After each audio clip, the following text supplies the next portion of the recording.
Bon, Manon Ombry du LFI aurait diffamé apparemment C8, Cyril Hanouna et autres, et celui-ci a décidé apparemment de déposer plainte contre elle. Bon, j'imagine que comme tout est à la télé, comme tout est à la radio et que tout se garde, eh bien chacun a des arguments et chacun a des preuves. Bon, nous allons commencer, mais avant ça, petit like et commentaire pour le soutien et le référencement. Je ne parle pas plus que ça, et je lance la vidéo et tu en feras comme d'habitude ton propre avis. Let's go, on est parti. Alors, allez, on va parler de Manon Aubry, malheureusement.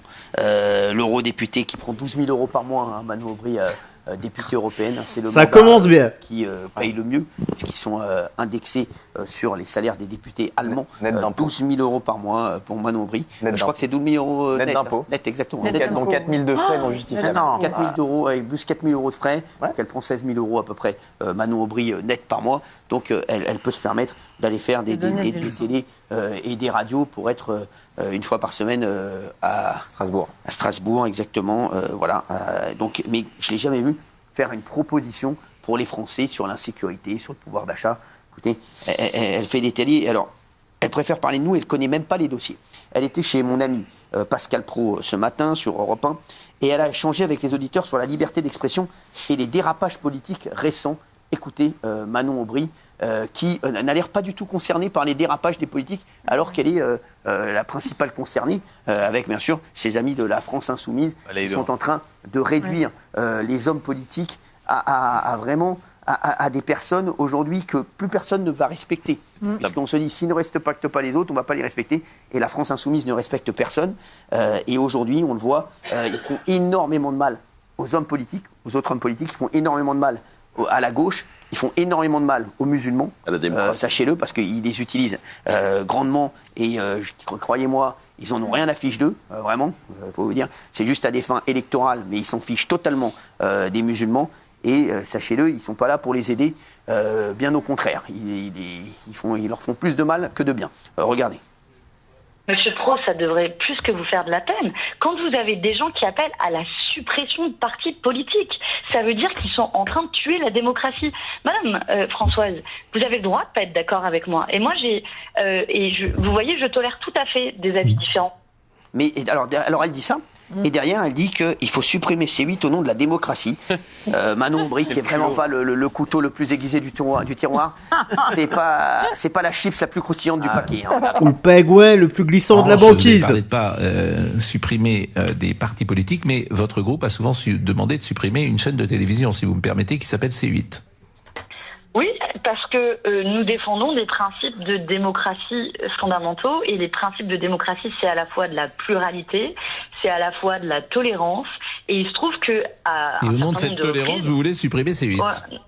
Au nom de cette tolérance, j'adore Pascal, c'est incroyable. Et elle sait même pas de quoi elle parle. On est la chaîne, et sachez-le, c'est vrai que ça a été reconnu, qui impose le plus de pluralité dans ses programmes. Chaîne de la TNT, première chaîne de la TNT en plus, et même dans ses opinions et dans les opinions autour de la table. Donc une fois de plus, Manon Aubry parle d'un truc sans connaître le dossier. Elle me fait encore une fois plus de peine qu'autre chose. On dirait moi au tableau quand j'ai pas pris mon interro. Alors derrière, elle est revenue sur les condamnations de C8 par l'Arcom, et Pascal Praud n'a pas manqué de rappeler que C8 est la première chaîne de la TNT, et je rappelle, on a eu la condamnation de C8, c'est que Louis Boyard, hein, voilà, sachez-le, c'est le seul truc. Voilà, et Louis Boyard, l'ami de Manon Aubry, donc forcément, et Louis Boyard qui sème le chaos partout, voilà, ancien dealer, malheureusement, et c'est vrai que j'aurais pas dû prendre un ancien dealer comme chroniqueur, ça m'apprendra, voilà, regarde.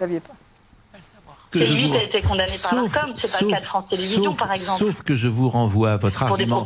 Sauf que je vous renvoie votre argument de la démocratie. C8 aujourd'hui est la première chaîne de la TNT tous les jours, et comme le téléspectateur est à la télévision ce que l'électeur est pour vous, donc vous devriez dire avec le même système intellectuel, ce sont les gens qui décident, et hier soir, C8, je crois, a fait 4,7 de part de marché, pas hier soir, hier toute la journée, ce qui est la meilleure chaîne de toute la TNT. C'est le téléspectateur qui décide, Madame Aubry. Eh oui, c'est le téléspectateur qui décide, Madame Aubry. Il a bien raison, Pascal Praud. Et en plus, alors, hier, je voudrais dire, on n'est même plus la première chaîne de la TNT, sachez-le. Grâce à vous, on n'est même plus la première chaîne de la TNT. On risque en novembre, pour la première fois, de passer même 5e chaîne nationale et de passer devant France 5. Donc il y aurait TF1, France 2, M6, C8. Ce qui serait complètement fou. Historique. C8 devant France 5, une chaîne hertzienne, donc C8 passerait. Et pour l'instant, sachez-le, c'est en cours puisque C8 est devant France 5 et bien entendu loin devant TMC, mais C8 deviendrait la 5e chaîne nationale, ce qui est incroyable, devant une chaîne hertzienne, c'est assez fou puisque C8 va dépasser certainement France 5 au mois de novembre. Ça n'était jamais arrivé depuis je crois 2017. Voilà, donc c'est assez fou. Voilà, c'est un truc de fou. Donc merci à vous. Alors ensuite, Manon Aubry a dit n'importe quoi. Elle a répondu à Pascal Praud en parlant de racisme et de xénophobie. Quel Elle rapport ? dit qu'on avait été retoqué et donc sanctionné pour racisme et xénophobie. Ça n'est jamais arrivé dans cette émission et ça n'arrivera jamais, sachez-le. Donc elle dit n'importe quoi, donc forcément on va attaquer Manon Aubry, bien entendu pour diffamation. Et pour moi, c'est même pas de la diffamation. Je pense qu'elle ne connaît même pas ses dossiers. Elle ne sait même pas de quoi elle parle. Elle connaît pas l'émission. C'est assez grave. Elle connaît pas l'émission. C'est assez grave de dire ça parce que c'est vrai que ça n'est jamais arrivé et jamais on nous a accusés ni de racisme ni de xénophobie. Bien au contraire. Sachez-le ici. Voilà, on donne la parole à tout le monde et on continue à le faire. Mais Manon Aubry, apparemment, voilà, elle est plus occupée à aller acheter des saucisses à Strasbourg plutôt que de regarder C8 et de travailler ses dossiers, ce qui est un petit peu la marque de fabrique de la France insoumise. Mais Gilles Verdez, ça me rend fou que Gilles Verdez, il a affaire à des gens qui veulent fermer la chaîne, qui nous tapent dessus toute la journée et il continue à les défendre. C'est voilà le paradoxe Gilles Verdez. Je ne soutiens pas ça, Cyril. Oui, mais si vous les soutenez, vous soutenez ça. Allez, on regarde ce qu'elle a dit. Dans un cadre d'état de droit. Et les limites de la démocratie, c'est le racisme et la xénophobie notamment. Quand il y a plusieurs condamnations. Vous savez, quand vous faites. Racisme, mais c'est il y a eu des condamnations, Monsieur Praud, vous le savez comme moi. Quand il y a eu des condamnations, alors quand oui, vous faites de l'antenne, il y a toujours possibilité. Oui. Et vous voyez, Monsieur Praud, j'ai des désaccords avec Europe 1. J'ai des désaccords avec Europe 1. Je n'ai pas proposé la suppression d'Europe 1. Parce que je considère moi, je pense qu'il faut supprimer aucune chaîne de télévision et aucune radio. Mais je fais une différence. Mais Manon Aubry est qui pour dire je vais supprimer telle ou telle chaîne. Et Manon Aubry dit n'importe quoi. Il n'y a jamais eu. Moi, j'ai jamais été accusé et ni condamné au tribunal de xénophobie ou de racisme. Bien au contraire, sachez-le. Donc elle dit n'importe quoi. Et on est les premiers justement à être les plus ouverts. Et l'émission ici, c'est une émission de la tolérance, contrairement à la France insoumise, qui est le parti le plus intolérant. Et les fascistes, s'ils arrivent au pouvoir, les fascistes, ce sont eux. Toi, t'as le droit, toi, t'as pas le droit, t'as le droit d'écouter. Non, mais elle est incroyable, Manon Aubry, elle est députée européenne, c'est incroyable. Elle dit moi, je vais non, cette chaîne-là, j'ai dit non, ça c'est bon, ça peut rester. Manon Aubry, il faut qu'elle redescende un petit peu sur terre, qu'elle dégonfle un petit peu. Mais c'est vrai que quand on prend 16 000 € par mois, forcément, bah oui, on commence à péter un peu les plombs. C'est du Jean-Luc Mélenchon. J'adore comme il est obligé de le rappeler régulièrement. C'est vrai que quand Manon Aubry, elle prend 16 000 € par mois. Rendez-vous compte. Encore Manon Aubry, 16 000 € encore net. Donc là, les gars, il est en train de bien mettre l'accent dessus. Manon Aubry, elle peut donner des leçons à tout le monde, ça c'est sûr.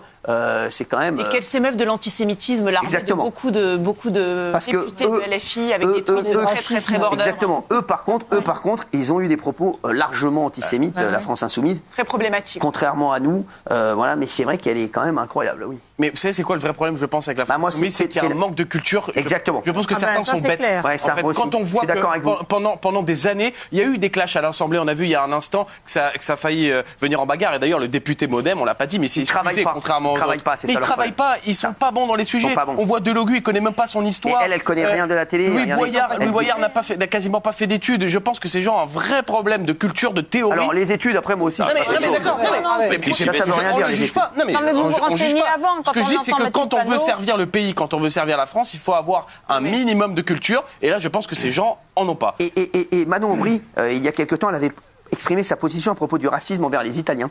Et regardez les propos lunaires qu'elle avait. Attention, ça me concerne, les gars. Ça me concerne, attention. C'est un naufrage, encore une fois. Manon Aubry, voilà, elle travaille pas chez Guy Degrenne. Hein. C'est pas le couteau le plus aiguisé du tiroir. Regardez.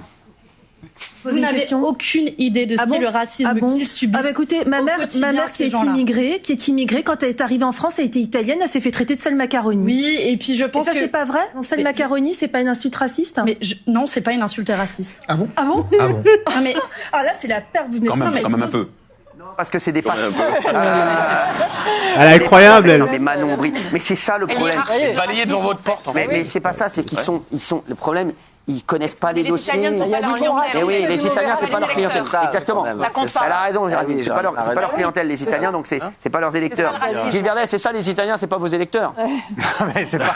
Non, mais c'est vrai. D'abord, je ne représente pas la France insoumise. Et en plus, non, mais attendez, autant sur le clash à l'Assemblée nationale, je dédouane totalement LFI, mais c'est un autre sujet. Ils n'y sont pour rien. C'est le député Modem qui a pété les plombs, il l'a reconnu. Autant là, elle dit n'importe quoi. Et Cyril, jamais vous me prendrez en flagrant délit de soutien à des propos qui sont délirants. Sur la télé, C8, elle délire. Oui, mais si vous les soutenez... Mais je soutiens LFI en tant qu'entité politique pour des idées, mais pas des conneries comme ça.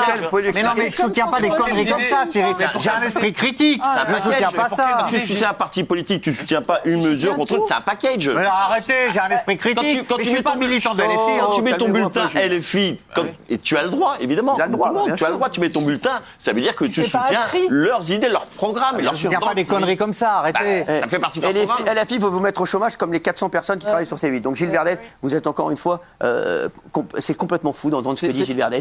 On ne comprend pas ce qu'il dit, Géraldine. Moi, je ne voudrais pas faire un procès en culture et en intelligence des uns et des autres. Aussi, je suis d'accord. Voilà, ils sont... C'est pas ça le problème. Pour moi, le problème, en fait, c'est pas qu'ils aient été élus. C'est leur manque de travail. Et c'est en fait qu'ils ont été élus et sauvés par en fait un front républicain qui aujourd'hui en fait a cette responsabilité du chaos, de la bordélisation, du fait qu'ils insultent les institutions et l'Assemblée nationale tous les jours. Et c'est ça qui me pose problème. Moi, je voudrais que la classe politique se réveille, les soi-disant les socialistes, je sais pas, Gabriel Attal, tous qui ont permis finalement à LFI d'exister aujourd'hui et d'être à l'Assemblée nationale. C'est pas la classe politique de se réveiller. Non, mais elle a raison, Géraldine. Non, mais qui les a mis là? Non, mais attendez, Géraldine. Ils disent pas, il faut sauver C8, il en va de 400 emplois. Pourquoi tous, ils se réveillent pas? Parce que c'est extrêmement lâche, en fait. Mais je vais vous dire, mais Géraldine a tout à fait raison. Pardonnez-moi. Ça a été ce qui s'est passé entre les deux tours des élections, qui est quand même une honte absolue. On va pas se mentir, c'est une honte absolue. Ils étaient d'accord avec rien. Exactement. C'est aux gens de se réveiller. Et cette alliance avec alliance contre nature. Cette alliance avec la LFI, un François Hollande qui va s'allier avec la LFI. C'est aux gens de se réveiller. Si tu as pu t'allier avec la LFI, c'est parce que les gens ont mis des bulletins. C'est aux gens de se réveiller au départ. Les gens votent pour qui? Les gens, ils les ont mis là, c'est aux gens de se réveiller. Non, mais alors, Raymond, je vais répondre à Raymond. Alors là, Raymond, les mecs qui donnent des leçons et qui disent il faut voter pour un tel ou pour un tel, je suis pas d'accord. Chacun vote pour qui il veut. Et il y a des gens qui votent pour la LFI, qui sont des gens très très bien, des gens qui votent pour la LFI, parce qu'ils se disent moi, je suis dans une mer de noir et peut-être que la LFI va m'aider. Moi, combien de musulmans que je vois, ils me disent, moi, Cyril, je vote LFI parce que c'est les seuls qui s'occupent de moi. C'est les seuls qui s'occupent de moi, c'est les seuls qui s'occupent de nous, c'est les seuls qui parlent de nous. Et il faut regarder un petit peu, et c'est pas pour ça que c'est des idiots, les gens qui votent LFI. Les gens qui votent LFI, ce ne sont pas des idiots. Chacun vote pour celui qui peut améliorer, s'il vous plaît, le parti qui pourrait améliorer son quotidien. Forcément, c'est comme ça qu'on... Oui. Donc, les mecs qui votent LFI, il y a beaucoup de gens qui sont dans d'immenses difficultés et qui se disent, LFI, c'est peut-être le parti qui va faire que ma vie sera meilleure demain. Et ça, on va pas, on est obligé d'y croire. C'est la tambouille électorale. Mais moi j'en ai après eux au niveau personnel, puisqu'ils m'attaquent tout le temps et ça n'a rien à voir, Raymond. Le problème, c'est les gens qui le composent. Moi je trouve que, et j'aimerais bien savoir d'ailleurs, parce que moi j'appréciais pas mal la LFI de 2020, de 2021, quand il y avait Raquel Garrido, quand il y avait Corbière, etc. J'aimerais bien savoir si ces gens, si eux tiendraient les mêmes propos, les mêmes dingueries qu'on entend de Louis Boyard, de Ercilia Soudé, de Deleuze, etc. Et je pense que le parti LFI, c'est pas ça qui pose problème, c'est les gens qui incarnent. Maintenant, ça y est, maintenant il y a trop de. Et moi, je suis désolé, moi le manque de culture, le manque d'intelligence sur plein de trucs me dérange parce que ces gens-là sont payés par l'État, sont payés par les Français pour nous représenter et ils sont pas au niveau. C'est des escroqueries qui rendent l'argent. Pour savoir où tu vas, pour savoir d'où tu viens. C'est pas de leur faute, ils ne peuvent pas être cultivés sur tout. D'accord, mais quand on entend Panot, quand on entend Aubry, je suis désolée, mais quand ils s'expriment sur un sujet, ils ne le connaissent pas. Et la moindre des choses quand on s'exprime sur un sujet, c'est de se mettre au courant. Or, quand Panot, elle dit des énormités sur l'histoire, et là, sur C8, elle dit des énormités, elle dit n'importe quoi. Donc, on va l'attaquer en diffamation, et voilà. Et de toute façon, elle aura de quoi payer, elle gagne 16 000 € par mois, donc elle aura de quoi payer des frais d'avocat. Encore la place parce qu'on l'a mis là, les amis.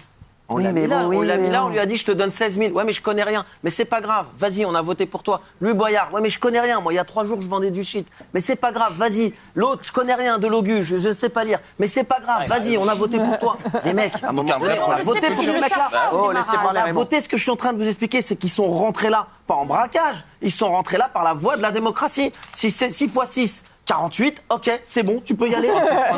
C'est bon, tu peux y aller. Ok, on a voté pour toi. Combien je vais toucher? 8000. Moi, le premier, j'y vais. Moi, le premier, on me donne 8000 pour aller à l'Assemblée. Combien ça fait? 7 x 7, 32. Vas-y, c'est bon. J'y vais, les mecs. C'est pas eux le problème. C'est que maintenant, il va y avoir des élections plus tard. Maintenant qu'on a vu qui étaient ces gens, il faut que les gens se disent on a vu qui étaient ces gens, on a vu maintenant des députés se bagarrer à l'Assemblée. Moi, je ne veux pas que la LFI disparaisse, je veux que la LFI existe, mais je veux que les gens se disent pour qui je vote. Je vais regarder les programmes et je vais m'intéresser aux personnages et à qui je vote. Eux, ils sont là, c'est pas un braquage. Hein. Moi, si tu me donnes demain 8000, j'y vais. Hein. Moi, je te le dis, j'y vais. Hein. Je sortirai les grosses bananes Jean-Michel. Oui, non, moi, je rejoignais plutôt Guillaume, parce que si on veut avancer dans ce pays, si on veut avoir une vision, il faut quand même avoir un peu de connaissances sur ce qui s'est passé avant, pour pas refaire les mêmes erreurs. Et quand tu as des députés comme Delogu qui dit Pétain, oui, on m'a dit que c'était un raciste, quand on a une telle méconnaissance de notre histoire, c'est impossible d'avoir une vision d'avenir. Député de la nation. Ah non, tu peux pas. Non, je suis désolé. Non, je suis complètement d'accord. On est fait d'une histoire. On est tous faits d'une histoire. Et de notre histoire fait qu'on peut construire et avancer par produire les mêmes erreurs qu'avant. Quand tu connais pas les erreurs qu'on a fait avant, tu vas refaire les mêmes, tu vas trébucher au premier truc. Bah non, je trouve. Oui, je suis d'accord avec toi. Ah, bien sûr, il a raison. Sauf qu'en même temps, on dit qu'on a les Mozart de la finance et qu'on est complètement endetté. C'est-à-dire qu'on dit tout et son contraire, tu vois. C'est-à-dire qu'on dit qu'il y a le maire qui est super fort, que c'est le Mozart de la finance, ou que Macron c'est le Mozart de la semelle. C'est pas du tout le Mozart de la finance. Pardon, Macron, on a toujours dit que c'était le Mozart de la finance, qui venait de la finance, qui connaissait tout bien. Je vais vous dire, mais oui, ça c'est une idée reçue. Ouais, j'ai parlé. Sachez que c'était juste, il était dans une banque, Emmanuel Macron. Donc en fait, ça, on en a fait tout un truc. C'est le Mozart de la finance, etc. Et Emmanuel Macron, il travaillait dans une banque. Il a travaillé dans une banque pendant des années, mais que ça n'a rien à voir. Voilà, c'est pas un mec qui a fait de la finance. Voilà. Et donc je vous le dis. Donc on en a fait ça, c'est un mec qui travaillait dans le privé, voilà, qui est intelligent. On a quand même dit que les hauts fonctionnaires étaient toujours plus érudits, qui connaissaient mieux et tout ça. Et là où je suis pas du tout d'accord avec toi, Raymond, c'est que tu dis oui, on les a choisis, mais on les a choisis parce qu'on a permis de les choisir. Il y a des gens qui se sont désistés au deuxième tour pour éviter. Et moi, j'ai jamais voté pour le RN, j'ai toujours dit ici, mais malgré tout, il y a eu un braquage. Tu parles de quel deuxième tour? Le deuxième tour des législatives. Là, maintenant, oui, ils sont pas là depuis le deuxième tour. Alors moi, je suis d'accord avec Raymond. Attends, il y en a beaucoup qui sont passés au premier tour. Hein. Ils sont passés au premier tour. Delogu est passé au premier tour. Le Boyard est passé là-bas. Deuxième tour. Mais moi, tu peux me dire ce que tu veux, mais c'est pas législative là, le bordel. La bordélisation, c'est pas là. C'est déjà avant le mois de juin. Donc après, tu peux me dire qu'ils sont rentrés là en braquant, que c'est illégal, qu'il faut les faire sortir. Moi, je te dis non. Et quand vous me dites, c'est pas les gens, ok, pour vous, c'est pas les gens. Eh ben pour moi, il y a quand même à un moment donné, comme ces villes écolo où il y a du bordel, Grenoble, Bordeaux, où c'est bordélisé, vous pouvez me dire que c'est pas les gens, mais pour moi, il y a une part de responsabilité. Quand on voit hier la cantine où les drogués sont devant la cantine et que les enfants peuvent pas sortir de l'école parce qu'il y a des drogués devant la cantine, ça c'est les maires. Mais qui a voté pour ce maire-là? C'est les gens. À un moment donné, c'est les gens. Je suis désolé, après, je peux me tromper, je suis un abruti, il n'y a pas de problème. Mais moi, je pense que les gens, quand ils mettent un bulletin, renseignez-vous bien parce qu'après, ça donne ça. Oh, mais il y a des gens qui ont changé. Mélenchon était de 2017 et pas de Mélenchon de 2024. La raison, par exemple. Oui, Roland. Non, c'est pas le même. Vous savez pas du tout. Moi, je suis à Saint-Étienne et le député de Saint-Étienne, c'est un député NFP. Je suis pas tout à fait d'accord avec vous parce que si vous saviez la campagne qui est menée, on va changer votre vie, on va mettre le salaire à 1500 €. C'est ce que j'ai dit. Vous allez plus rien vers. Bien sûr. Cyril a dit. Ouais, mais. Les Français, enfin ceux qui souffrent, ceux qui sont en difficulté, qu'est-ce qu'ils vont faire? Ils vont se dire, il y a quelqu'un qui propose 1500 € de SMIC, je vais y aller. Pas leur reprocher. Je vais y aller. Et au final, qu'est-ce qui se passe? Il se passe tout ce qu'on veut. Exactement, on peut pas leur reprocher ça. On peut pas leur reprocher d'avoir une vie meilleure. On peut pas reprocher aux Français de croire que telle ou telle personne peuvent leur donner une vie meilleure. Ça, on peut pas le reprocher. Donc, ils votent pour qui ils veulent. Et peut-être que la France insoumise peut-être est le parti qui va faire du bien à certaines personnes. Et voilà. Donc on peut pas ça se mettre à leur place. Après que Manon Aubry, l'élu LFI, souhaite fermer C8. Voilà, Manon Aubry. Voilà, c'est juste voilà, elle est quand même 16 000 ou pas? C'est pas une. Il va le redire. Et Manon Aubry, malheureusement, voilà, elle connaît pas ses dossiers. Donc en plus, elle connaît pas ses dossiers. Donc voilà, il faut qu'elle travaille un peu Manon Aubry. Et après, elle reviendra et elle va prendre une plainte en diffamation. Je pense que ça va lui permettre de travailler un petit peu. Et avec les 16 000 € qu'elle gagne, elle payera frais d'avocat. Bingo. C'est bon, il lui restera encore pas mal d'argent parce que c'est 16 000 € net, hein, avec les frais, etc. Bingo. 16 000 € net. 3 fois d'affilée encore. Sondage là-dessus voilà, non, même pas. Merci, vous avez bien fait. Allez, alors, dans un instant. Bon, voilà. Moi, ce que j'ai retenu, c'est que Manon Aubry touche 16 000 € net. C'est tout ce que j'ai à dire. Tu me laisses tes impressions dans l'espace commentaire. Prends bien soin de toi, des gens que tu aimes. On se dit à la prochaine pour d'autres vidéos. Bye bye. Et que Dieu te bénisse!